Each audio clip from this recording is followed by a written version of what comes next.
जो लोग यह बोलते हैं ना कि इतनी पढ़ाई लिखाई की और नौकरी नहीं लगी तो सब पढ़ाई बेकार है और इस वजह से वो आगे पढ़ना नहीं चाहते या पढ़ने पर पछताते हैं, वो ये वीडियो पूरा ज़रूर देखें। दोस्तों, जब मैं पहली बार मिग वेल्डिंग में आर्गन गैस का उपयोग होते देखा था तो मेरे मन में एक सवाल आया था। जनरली वेल्डिंग में तो कोई गैस का उपयोग नहीं किया जाता है और इसमें गैस का उपयोग किया जा रहा है, ऐसा क्यों? तो मैंने वहाँ के सीनियर से पूछा कि इस वेल्डिंग में गैस का उपयोग क्यों किया जा रहा है। तो उन्होंने बताया कि गैस का उपयोग इसलिए किया जाता है ताकि वेल्डिंग बाहरी वातावरण के गैस से रिएक्ट करके ख़राब ना हो।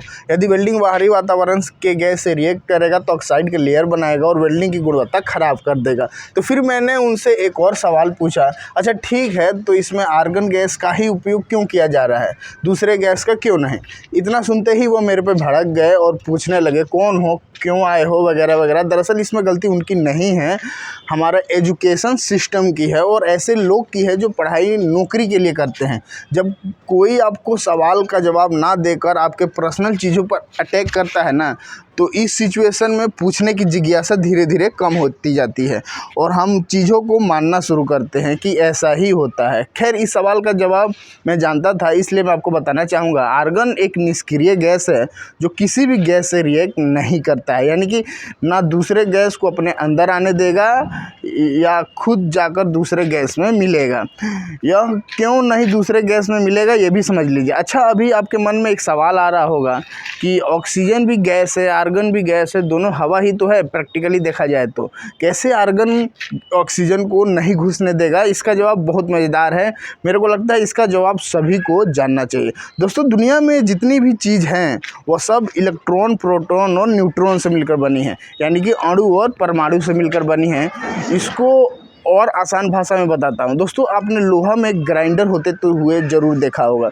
जब लोहा में ग्राइंडर होता है तो लोहा से छोटी छोटी चिंगारी निकलती है। यह चिंगारी इसलिए निकलती है क्योंकि वह लोहा इन छोटे छोटे चिंगारियों से ही मिलकर बना है।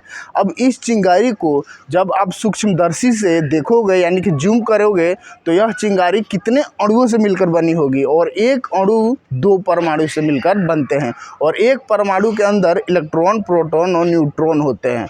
और इलेक्ट्रॉन भी खुले नहीं होते, वो भी घेरे में घूमते हैं। जैसे पहले घेरे में 2, दूसरे में 8, तीसरे में 18, इस टाइप के। जब घेरे में इलेक्ट्रॉन कम होते हैं तो दूसरे वस्तु के इलेक्ट्रॉन उसमें घुस के उसे जगह को भरते हैं, इसलिए उसमें घुस पाते हैं। जबकि आर्गन गैस का सभी इलेक्ट्रॉन का घेरा भरा हुआ है, इसलिए उसमें कोई गैस नहीं घुस पाएगा। दोस्तों, ये परमाणु एक ही चीज़ के हो सकते हैं या अलग अलग चीज़ के भी हो सकते हैं। जैसे एक ऑक्सीजन का परमाणु और एक हाइड्रोजन का परमाणु जब आपस में मिलते हैं तो एक पानी का अणु बनता है। यह ऑक्सीजन और हाइड्रोजन आपस में इसलिए मिल रहे हैं क्योंकि यह सक्रिय गैस है। कहने का मतलब हाइड्रोजन के परमाणु के अंदर जो इलेक्ट्रॉन है वहाँ जगह खाली है, इसलिए ऑक्सीजन का इलेक्ट्रॉन जुड़ रहा है। वही आर्गन गैस के परमाणु में इलेक्ट्रॉन का जगह खाली नहीं है, इसलिए उसमें कोई गैस नहीं जुड़ता है। इसलिए मिग वेल्डिंग में आर्गन गैस का उपयोग किया जाता है ताकि कोई गैस उसमें घुस ना पाए। अब कई लोग बोलेंगे हीलियम भी तो निष्क्रिय गैस है। जी बिल्कुल है। उस गैस का उपयोग इसलिए नहीं किया जाता क्योंकि उसकी परमाणु संख्या 2 है, यानी कि वह हल्का है। हीलियम गैस वेल्डिंग के दौरान सुरक्षा कवच मजबूती से नहीं बना सकता है, जबकि आर्गन गैस का परमाणु संख्या 18 है। वह गैस भारी होता है जो वेल्डिंग के दौरान सुरक्षित प्रोटेक्टिव लेयर बनाने के काबिल है। अब आप बताइए, क्या यह चीज़ें केवल प्रैक्टिकल करके समझा जा सकता है, वो भी बिना पढ़े? जो पढ़ाई को कोसते हैं वो मेरे को जवाब दें।